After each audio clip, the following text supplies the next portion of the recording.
In this video, we are going to cover a virtualization technology for domain controllers and the possibility of cloning a domain controller. And before we begin this video, if you want to follow along, then I would suggest you have a server prepared, a domain controller prepared, and it's very important that it does not have the PDC emulator role. In my case, it doesn't have any FSMO roles, and that is the server that we will clone in this video.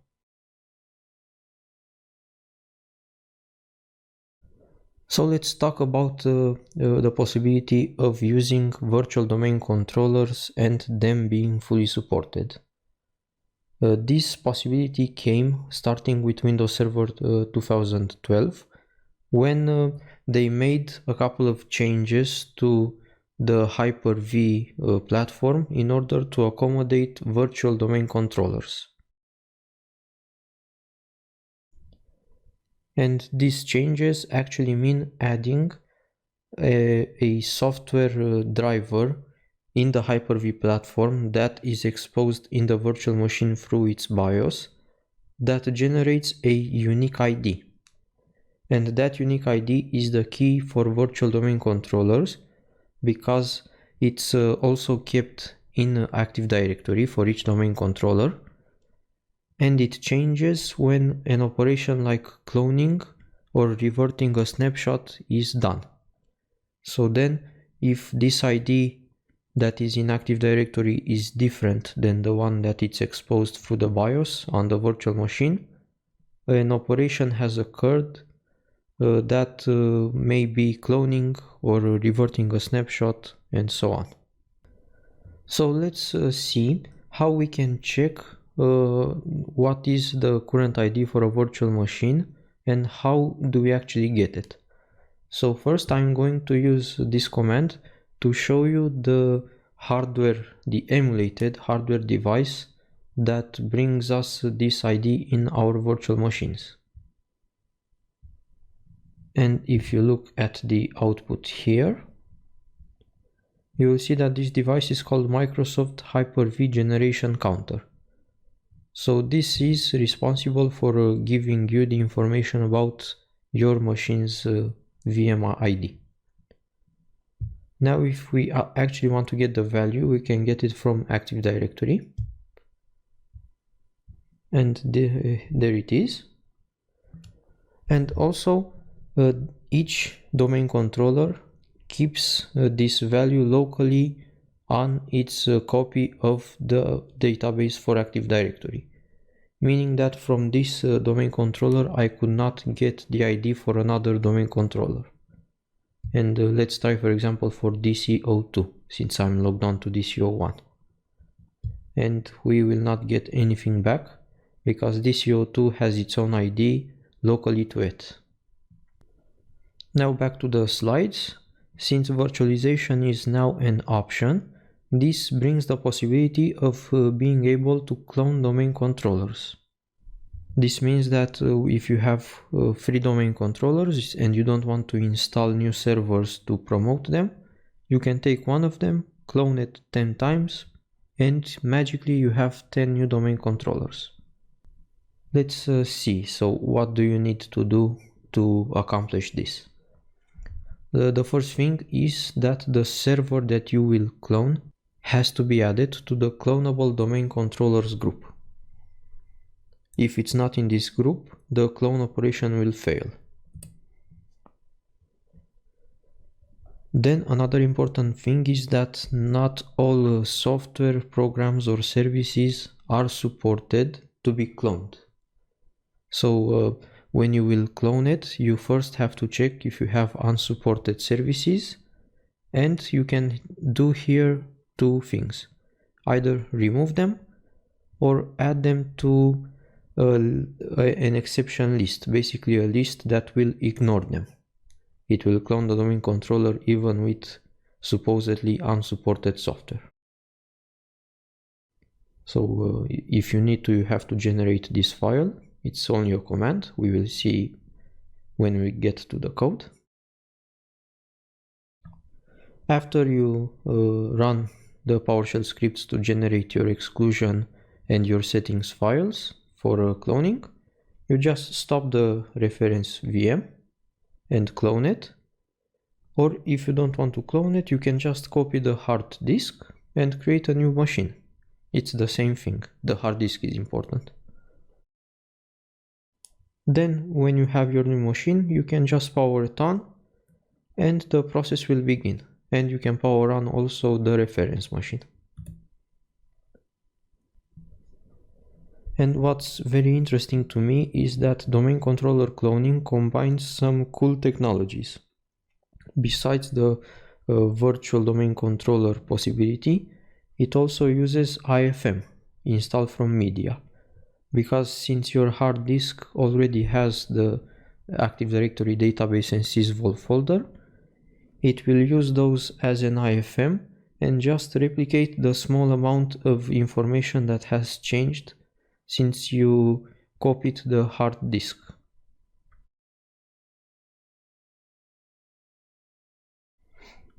And before we begin, I just want to mention that there is one restriction.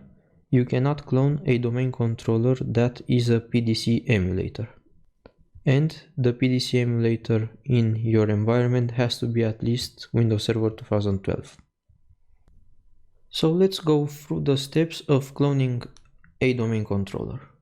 Right now I am logged on DC01 and I will clone DC02.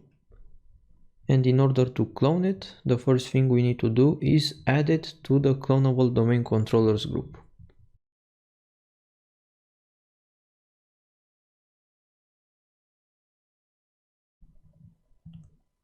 Okay, so first thing is done. Now let's check if we have any unsupported applications or services on DC02.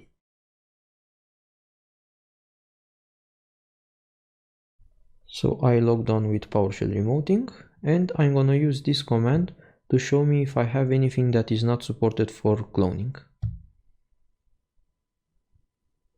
And the cool thing is that we don't have anything. If we did have stuff that were not supported, but we knew that we want to use them, we could run this command and it would generate an XML with exceptions. So now that we know that what we have on this DC is okay, we can start creating our XML file with settings for the new server. So for example, here I will configure a static IP address for it. I also will set its default gateway. And I'll also set a DNS server. This is DC01. The subnet mask, and I will set its name to DC03. So all of these settings will be applied when the computer boots up and sees that it's part of a cloning operation. Let's generate this file. And everything seems to be fine. The file has been created. Now what we need to do is stop the reference machine.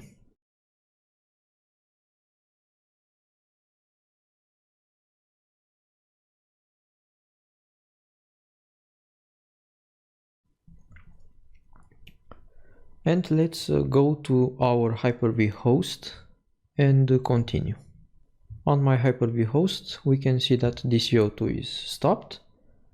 And I think the best thing for me is to copy the hard drive and create a new virtual machine.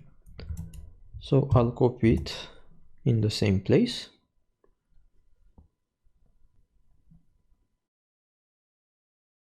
And with the disk copied, I will just change its name to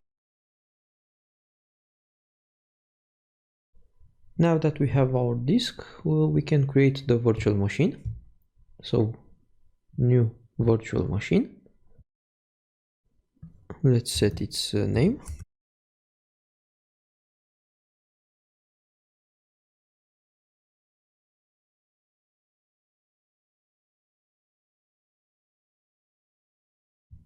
generation 2. We'll use dynamic memory and configure it afterward. Of course, my trusty 192.168.10 network. Here we will use an existing disk because we have it.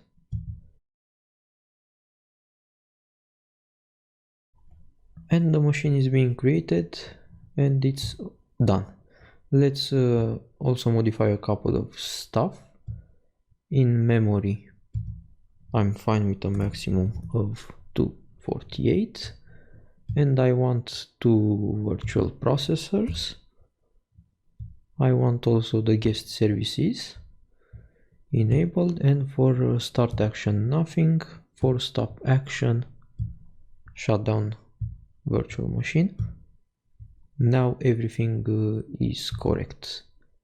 Let's power it on.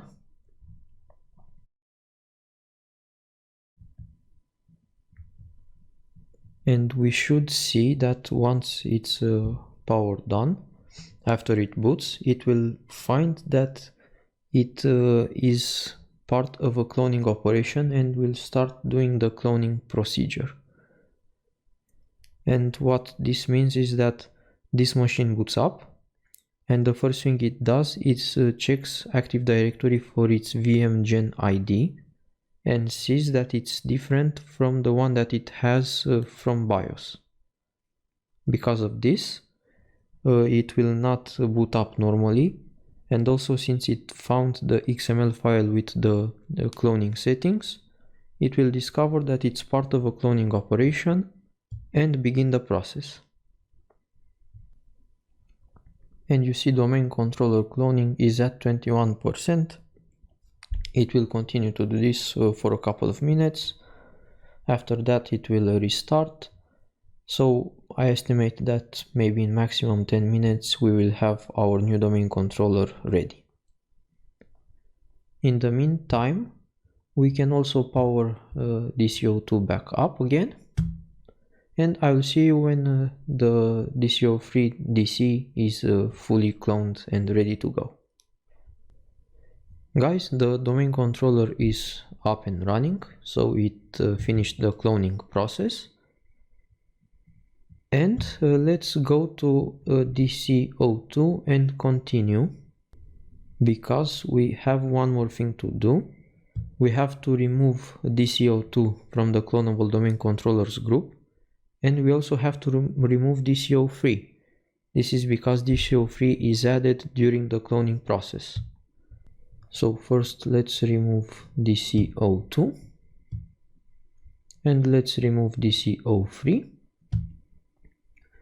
and we are done. So this part is done. Let's check that actually we do have DCO3 as a domain controller registered. GetAD domain controller is the command, and we can use filter star, and let's select only the name. And now we have 3 domain controllers ready to go at our disposal.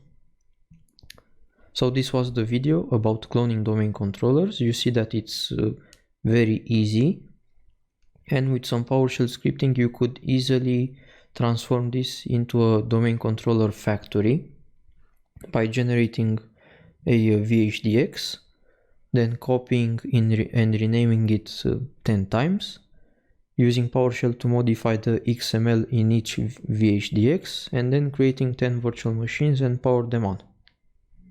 Simple as that. If you liked the video, then I would appreciate a like and a share.